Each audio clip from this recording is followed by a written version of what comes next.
Assalamualaikum warahmatullahi wabarakatuh. Kenalkan, nama saya Muhammad Diki Lamsyah. Pada video kali ini saya akan mengerjakan ujian akhir semester dari tugas Estetika Humanisme, yaitu menjelaskan salah satu materi selama satu semester ini. Jadi saya memilih materi tentang emotional intelligence atau kecerdasan emosional.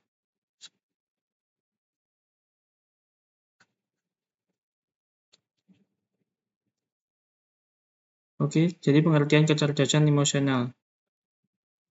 Kecerdasan emosional adalah kemampuan untuk memahami, mengelola, dan mengekspresikan emosi dengan cara yang sehat dan konstruktif. Kecerdasan emosional juga mencakup kemampuan untuk memahami dan merespon emosi orang lain dengan empati dan ketepatan. Konsep ini pertama kali dipopulerkan oleh Daniel Goleman pada bukunya pada tahun 1995. Pada kecerdasan emosional itu terdapat beberapa aspek, yaitu yang pertama itu mengelola emosi diri. Mengelola emosi diri ini banyak aspeknya juga di dalamnya, yaitu salah satunya yaitu mengontrol emosi. Jadi ketika mungkin ada orang lain yang memancing emosi atau amarah kita harus sabar. Jadi kita harus bisa mengontrol diri.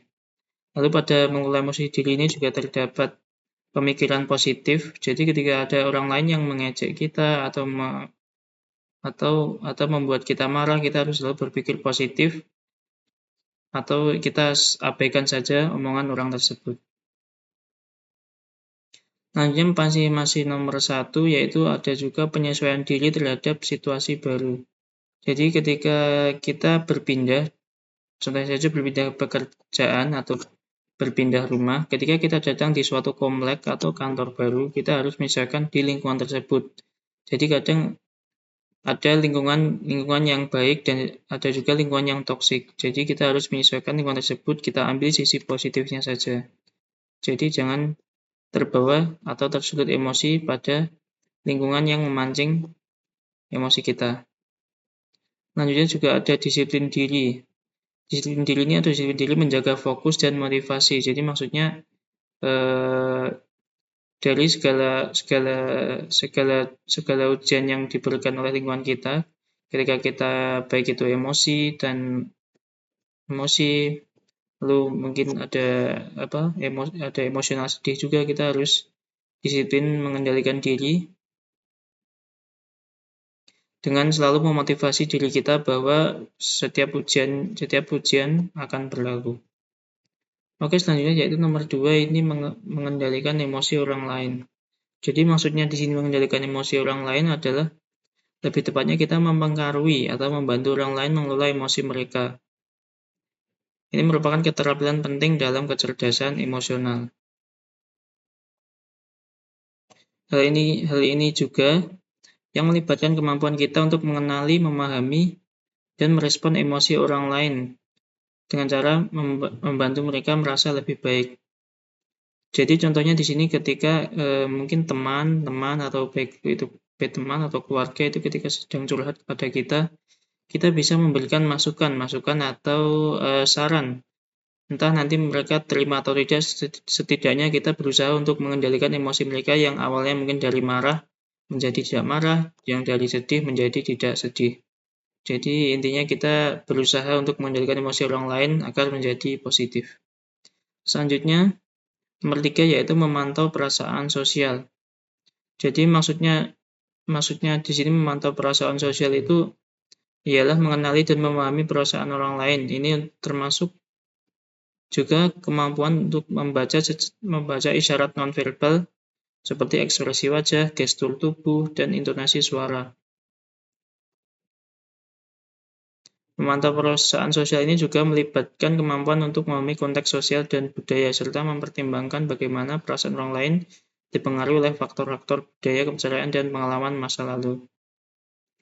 Jadi yang dimaksud memantau perasaan sosial di sini ialah ketika kita datang di suatu daerah baru atau kita sedang menghadapi orang yang baru, kita bisa mempelajari orang tersebut dari wajahnya maupun dari gestur tubuhnya. Biasanya ini ada ilmunya sendiri, jadi ketika gestur tubuhnya sedang panik atau gestur tubuhnya sedang marah, dari raut wajahnya juga terlihat biasanya dia sedang marah, sedih, ataupun kecewa. Jadi kita harus pintar-pintar juga untuk memantau perasaan sosial yang berada di lingkungan sekitar kita. Terus selanjutnya yaitu yang nomor 4, membimbing tindakan dengan emosi. Yang dimaksud di sini adalah membimbing tindakan dengan emosi ini adalah konteks kecerdasan emosi ini berarti kita menggunakan pemahaman dan kesadaran terhadap emosi untuk mengarahkan perilaku kita dan keputusan secara efektif dan positif. Kemampuan ini melibatkan emosi sebagai alat untuk mencapai tujuan memperbaiki hubungan dan meningkatkan kesejahteraan pribadi dan sosial. Jadi dari semua perilaku atau keputusan yang kita ambil, kita akan selalu melibatkan emosi dari diri kita sendiri, baik itu ketika marah. Contoh saja ketika marah kita akan selalu mengambil keputusan yang istilahnya tergesa-gesa atau terburu-buru, tidak memikirkan jangka panjangnya. Jadi ketika kita marah, kita harus tidak cepat-cepat mengambil keputusan.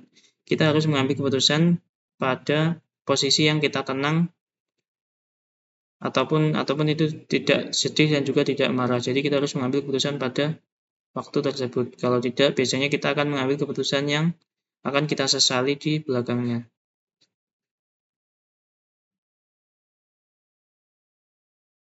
Oke, selanjutnya mengapa kecerdasan emosional itu penting? Ya, peran kecerdasan emosional ini lebih besar daripada IQ dalam menentukan keberhasilan seseorang seperti yang disebutkan oleh Goleman pada bukunya. Jadi contohnya saja, ketika kita bekerja, jika kita pintar dalam mengerjakan sesuatu pekerjaan, namun kita dalam istilahnya kita bersosialisasi dengan baik teman kantor maupun atasan, itu kalau kita pintar namun kita tidak pandai bersosialisasi, pasti kita akan dianggap sebagai sombong atau tidak bisa bersosialisasi. Jadi walaupun biasanya kalau ada orang yang tidak pintar namun dia pintar untuk bersosialisasi, jadi bisa digunakan untuk mendekati seseorang. Maksudnya mendekati seseorang itu bisa kita baik, jadi hubungan kita pada atasan maupun teman itu menjadi baik. Jadi dengan hubungan yang baik tersebut kita bisa mencapai tujuan baik di perusahaan atau di lingkungan rumah kita menjadi positif. Oke, selanjutnya yaitu komponen utama kecerdasan emosional. Yang pertama yaitu kesadaran diri. Penting untuk mengenali emosi, kemampuan, kekuatan, kelemahan, dan batasan diri agar dapat mengolah emosi dengan lebih baik. Jadi kita harus mengenali diri kita terlebih dahulu. Maksudnya kesadaran diri ini, anggap saja ketika kita ahli dalam suatu bidang A. Contohnya kita ahli dalam bidang matematika, namun kita tidak ahli dalam bidang seni. Nah, kita harus dapat mengendalikan emosi tersebut. Ketika kita jika masa-masa sekolah ataupun kuliah mendapat nilai yang buruk pada bidang seni, namun kita mendapat nilai yang bagus pada bidang matematika. Jadi kita harus sadar ya pada batasan diri atau kemampuan kita. Namun tidak berarti kita harus menyerah juga ya pada bidang yang tidak kita kuasai. Namun setidaknya kita tahu bahwa kita memang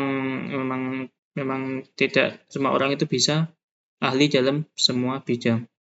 Oke, selanjutnya itu pengendalian diri, kemampuan untuk mengontrol emosi dan tindakan dengan baik akan membantu dalam menghadapi situasi yang menantang dengan tenang. Jadi pengendalian diri ini bisa kita terapkan pada kehidupan sehari-hari juga.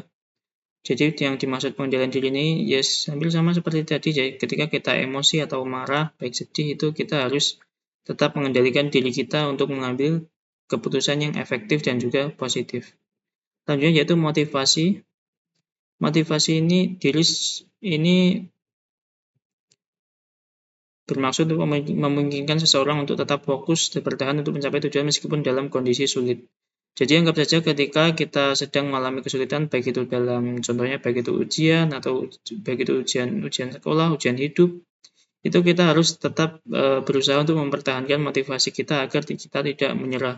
Jadi ketika motivasi kita tetap ada, jadi kita tetap tetap tetap bangkit walaupun ada masalah bertubi-tubi hingga akhirnya nanti kita sesuai dengan tujuan yang kita inginkan. Selanjutnya yaitu empati, memahami emosi orang lain, membantu dalam membangun hubungan yang lebih baik, meningkatkan komunikasi dan menciptakan hubungan yang lebih bagus. Jadi di sini empati ini kita harus empati kepada orang lain ya. Jadi contohnya ada orang lain yang sedang berduka, baik itu kehilangan anggota keluarganya, kita harus berempati kepada orang tersebut. Jadi kita tidak boleh acuh tak acuh atau tidak peduli pada tetangga maupun orang yang kita kenal. Jadi ketika kita memahami empati orang lain, kita juga bisa memahami apa yang dirasakan oleh orang lain. Jadi seumpama kita berada di posisi orang tersebut. Jadi kita akan memahami perasaan yang orang lain rasakan. Oke, selanjutnya yaitu keterampilan sosial. Keterampilan sosial ini seperti bernegosiasi, berkomunikasi dengan baik, dan membangun relasi yang positif sangat penting dalam keberhasilan hubungan. Nah, dengan bergabungnya aspek-aspek tadi seperti kesadaran diri, pengendalian diri, motivasi, empati, itu nanti kita akan memiliki keterampilan sosial. Jadi keterampilan sosial ini bisa kita gunakan untuk membangun relasi yang positif baik di dunia kerja maupun di dunia kerja ataupun di rumah atau di masyarakat. Jadi semakin kita bisa berempati kepada orang lain, peduli kepada orang lain, itu kita akan semakin dicap sebagai orang yang baik dan tentunya akan bermanfaat untuk semuanya. Oke, selanjutnya manfaat mengembangkan kecerdasan emosional. Meningkatkan kualitas hidup melalui kecerdasan emosional. Jadi, yang pertama itu mengendalikan perasaan negatif. Jadi ketika kita sudah memiliki kecerdasan emosional yang bagus, kita dapat mengendalikan perasaan negatif yang datang kepada kita. Jadi ketika mungkin entah itu sedih, entah itu marah, kita lebih dapat mengontrol emosi marah atau sedih tersebut karena kita sudah memahami atau setidaknya mengetahui tentang kecerdasan emosional. Lalu saja empati terhadap orang lain. Jadi semakin kita mengetahui tentang ilmu kecerdasan emosional, harusnya kita semakin paham tentang empati pada orang lain itu juga begitu penting. Jadi kita tidak boleh acuh tak acuh atau tak peduli kepada orang di lingkungan kita. Selanjutnya yaitu mengatasi konflik dengan damai. Nah, mengatasi konflik dengan damai ini maksudnya gimana? Jadi ketika kita sedang berada di masalah tertentu dan kita konflik atau istilahnya hampir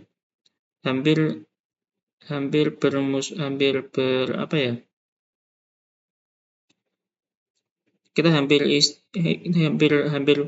melakukan istilahnya perdebatan atau mungkin sampai kekerasan ya dengan orang lain. Kita itu bisa ketika kita memiliki kecerdasan emosional yang bagus, kita bisa mengontrol emosi sehingga tidak menimbulkan kejadian yang selanjutnya yang lebih negatif. Selanjutnya yaitu membangun hubungan sosial yang baik. Tentu saja dengan kecerdasan emosional yang bagus kita bisa membangun hubungan sosial yang baik. Jadi contohnya kita mungkin dicap tidak gampang marah, tidak gampang emosian. Jadi kita pasti akan dicap sebagai manusia yang baik di lingkungan sekitar. Oke, selanjutnya di sini kita cara meningkatkan kecerdasan emosional. Nah, yang pertama itu membaca situasi dan mendengarkan lawan bicara, mampu membaca ekspresi dan emosi orang lain serta mendengarkan dengan penuh perhatian untuk memahami perspektif dan perasaan mereka. Jadi ketika ada orang sedang curhat atau berbicara apa yang mereka dengan kondisi mereka, kita harus bisa melihat dari raut mukanya, gestur tubuhnya, intonasi nada dan suaranya itu bisa kita harus istilahnya kita pelajari. Jadi orang tersebut sedang marah, orang tersebut sedang emosi, orang tersebut sedang kecewa ataupun sedih. Jadi dengan membaca situasi apa yang sedang terjadi pada lawan bicara, kita akan semakin meningkatkan kecerdasan emosional. Selanjutnya mencoba berempati dan pandai memilih prioritas, berusaha memahami dan merasakan emosi orang lain serta mampu memperhatikan tanggapan dan tindakan berdasarkan kebutuhan dan situasi. Jadi di sini maksudnya ketika orang lain itu mungkin kita sedang berempati kepada orang lain, kita juga harus lihat-lihat dulu apakah orang tersebut perlu kita kasih empati atau tidak. Mungkin di beberapa kondisi ada orang yang tidak ingin diempati, kita harus tahu sifatnya orangnya juga. Makanya jika dia Jika dia dalam kondisi tertentu, kita bisa lihat juga apakah dia istilahnya apakah kita memberikan tanggapan yang bagaimana kepada orang tersebut, apakah kita perlu tanggapan atau kita biarkan dia sendiri dahulu. Biasanya orang juga memilih untuk sendiri dahulu daripada mereka ingin emosinya ditanggapi dengan orang lain. Lalu selanjutnya siap berkomunikasi dan tidak takut ditolak. Menghadapi komunikasi secara terbuka, tidak takut akan penolakan dan siap untuk belajar dari setiap interaksi sosial. Jadi untuk meningkatkan kecerdasan emosional ini juga kita harus bersiap untuk komunikasi kepada orang lain dan tidak akan takut ditolak. Maksudnya jadi di sini kita harus belajar untuk tidak overthinking ya. Jadi sebelum kita mengatakan sesuatu, biasanya kita berpikir nanti ini ditolak, nanti ini tidak di-ACC dan sebagainya. Kita harus berani ya mengambil resiko-resiko tersebut, karena dengan mengambil risiko tersebut kita akan belajar juga interaksi sosial dengan sekitar. Oke, yang selanjutnya itu siap mental dan bersikap rasional. Mempersiapkan diri secara mental untuk mengelola emosi dengan bijak, dengan tenang dalam situasi dan mengambil keputusan dengan baik. Jadi ketika kita berhadapan dengan emosi yang sedih ataupun marah, itu kita harus siap ya kita harus selalu siap dengan emosi atau kecerdasan emosional kita. Kita harus selalu tenang, baik itu dalam situasi sulit maupun dalam situasi yang biasa. Jadi kita harus selalu siap dalam banyak situasi. Selanjutnya fokus dan ungkapkan lewat kata-kata, mampu mempertahankan fokus, mengkomunikasikan perasaan dengan jelas dan bijaksana, serta mengelola konflik. Jadi dengan kita fokus dan kita mengkomunikasikan atau kita berbicara kepada orang yang sedang kita bicara kita dengan jelas, serta emosi yang kita sampaikan juga jelas, itu pasti juga akan meningkatkan kecerdasan emosional, karena lawan yang kita ajak bicara itu memahami apa yang sedang terjadi pada diri kita.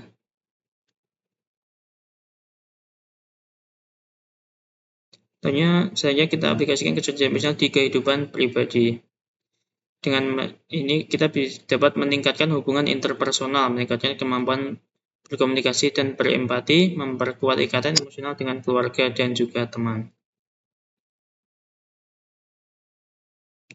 Oke, yaitu selanjutnya aplikasi yang dapat kita kecerdasan emosional di lingkungan profesional, salah satunya yaitu meningkatkan kepemimpinan dan kemampuan manajemen. Dengan kecerdasan emosional yang tinggi, sebagai pemimpin mampu mengelola emosi timnya secara lebih efektif. Nah, dengan kita anggap saja kita di posisi sebagai leader atau pemimpin, kita dapat memahami perasaan emosional yang berada di tim kita. Anggap saja ketika kita memberikan tugas lembur, namun pada hari sebelumnya juga sudah lembur, pasti kita harus melihat dulu apakah emang secara prioritas itu harus lembur lagi hari ini atau emang bisa ditunda pada minggu berikutnya. Itu pasti akan sangat berpengaruh pada tim kita. Tim kita pasti akan senang karena setidaknya mereka diberi waktu untuk istirahat, tidak selalu diberikan waktu untuk kerja terus atau lembur terus. Selanjutnya itu mengembangkan keterampilan komunikasi dengan negosiasi. Kecerdasan emosional memungkinkan seseorang untuk lebih peka terhadap emosi orang lain sehingga dapat komunikasi dengan lebih baik. Nah, dengan kita memiliki kecerdasan emosional yang tinggi, kita dapat melakukan komunikasi dan juga negosiasi yang bagus atau efektif di lingkungan profesional. Jadi ketika kita di lingkungan kerja, ketika kita sedang anggap saja kita sedang dengan ketemu klien, ketika ketemu dengan klien pasti kita akan bernegosiasi baik itu tentang harga ataupun tentang barang. Ketika kita memahami klien tersebut istilahnya sedang memang lagi terbuka untuk menerima saran masukan, pasti kita akan berguna pada posisi tersebut. Jadi dengan kita memahami situasi dan kondisi dengan lawan atau klien yang kita temui, pasti kita akan lebih bagus lagi untuk keterampilan komunikasi dan negosiasi. Selanjutnya itu meningkatkan produktivitas dan kerja tim. Dengan kemampuan mengelola emosi dan berempati, individu mampu menciptakan lingkungan kerja yang lebih positif dan mendukung sehingga kinerja tim tambah bagus. Jadi dengan meningkatkan produktivitas dan kerja tim, kita pada tim kita ini masih bersangkutan dengan nomor 1 ya. Jadi ketika kita sebagai dengan posisi leader, kita akan istilahnya kerja tim kita akan semakin bagus ketika kita akan semakin mengetahui bagaimana kondisi emosional yang berada di tim kita. Selanjutnya yaitu 4, menangani konflik dengan lebih efektif. Dengan kecerdasan emosional lebih baik, seorang mampu mengelola konflik dengan lebih tenang, rasional, dan mengarahkan komunikasi menuju lebih positif. Jadi dengan kita memahami emosional di sekitar kita, ketika ada konflik tertentu, kita bisa menentukan keputusan mana yang bagus untuk menangani masalah tertentu. Oke, selanjutnya model-model kecerdasan emosional, memahami beragam teori kecerdasan emosional. Nah, yang pertama itu teori kemampuan ability atau teori emosi. Ini digunakan sebagai sumber informasi yang mempengaruhi pemahaman dan pengambilan keputusan. Jadi ini teori kemampuan atau ability teori. Jadi ini kemampuan yang bisa digunakan untuk mengambil keputusan yang lebih bagus. Yaitu ada juga teori campuran, gabungan konsep sifat dan kemampuan emosional untuk memahami dan mengelola diri serta hubungan sosial dengan lebih baik. Ini jadi kita dapat mengelola diri dengan baik dan juga hubungan sosial dengan baik. Ini adalah mixed model teori atau teori campuran. Yaitu ada juga yang teori sifat. Jadi penilaian diri terkait dengan kemampuan perilaku emosional yang mempengaruhi interaksi dan adaptasi sosial. Jadi yang pertama tadi teori kemampuan untuk mengambil keputusan, dan lain-lain. Yang selanjutnya itu teori sifat, yaitu untuk penilaian diri terkait dengan kemampuan perilaku emosional. Ini adalah teori campuran, jadi model-model kecerdasan emosional.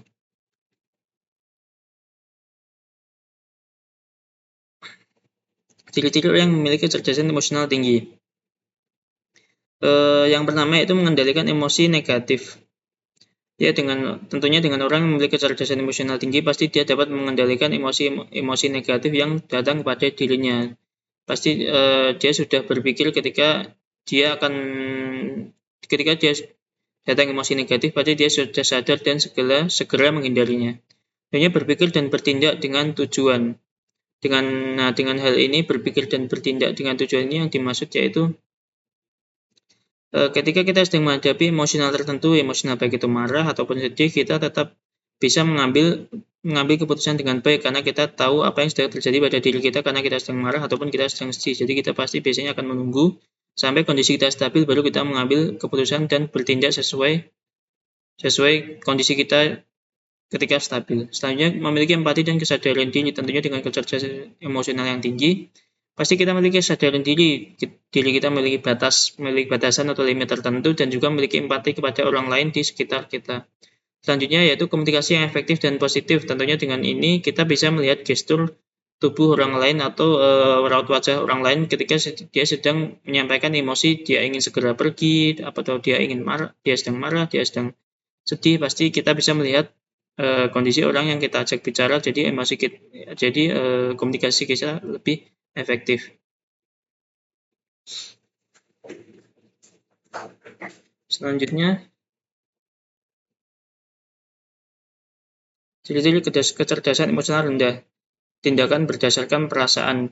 Jadi orang-orang yang kecerdasan emosional rendah itu kurang mempertimbangkan konsekuensi dari tindakan yang diambil, cenderung dipengaruhi oleh emosi saat membuat keputusan.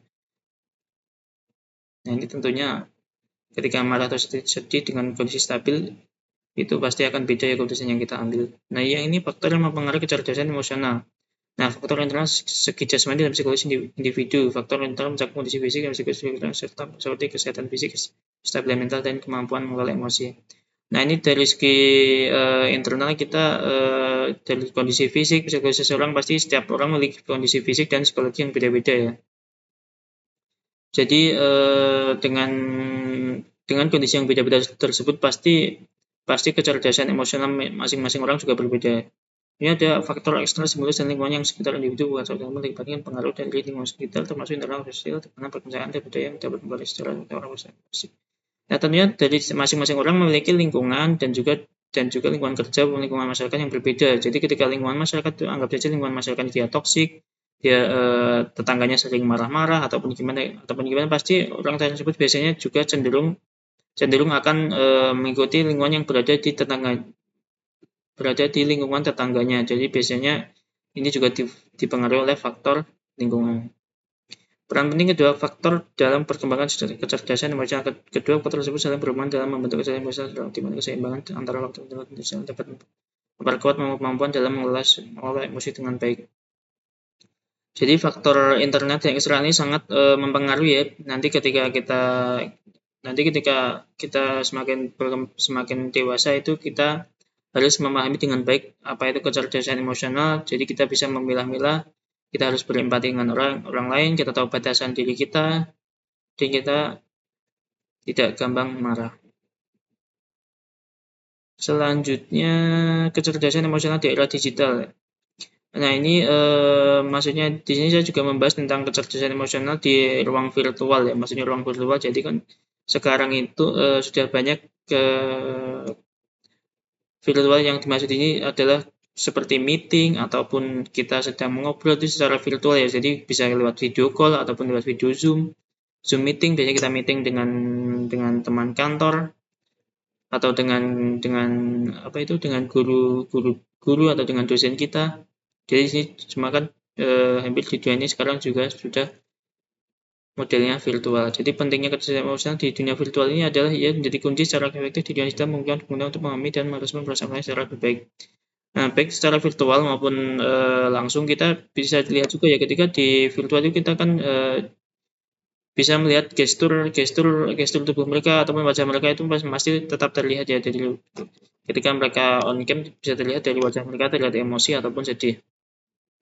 Nah, ada juga empati dalam interaksi virtual. Empati ini memainkan peran penting sebagai panduan dalam interaksi yang membantu untuk membentuk hubungan lebih dekat dan membangun kepercayaan di antara individu yang sedang berinteraksi.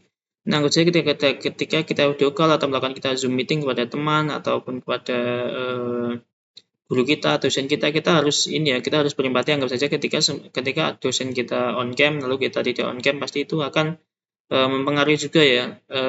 Istilahnya dosen pasti akan menganggap bahwa dirinya mungkin tidak dihargai karena dengan off cam kita dapat melakukan apapun yang kita mau karena tidak kelihatan di kamera. Oke, selanjutnya implikasi penting masa depan tentang kecerdasan emosional itu ini kecerdasan emosional pada masa depan nanti gimana gitu ya.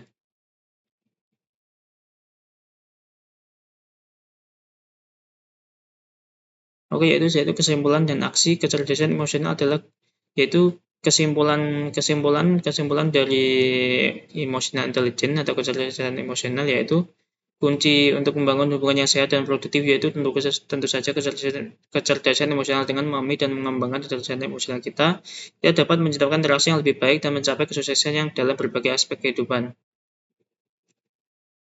Tentu dengan kita memiliki kecerdasan emosional tinggi, kita selalu belajar bagaimana cara meningkatkan kecerdasan emosional kita, nanti kita pasti akan semakin di kehidupan itu kita bisa mencapai kesuksesan dalam berbagai aspek pekerjaan maupun di lingkungan masyarakat. Oke, sekian dari saya presentasi tentang emotional intelligence untuk ujian akhir semester 1 PJJ Informatika Universitas Cyber Asia. Sekian dari saya. Wassalamualaikum warahmatullahi wabarakatuh.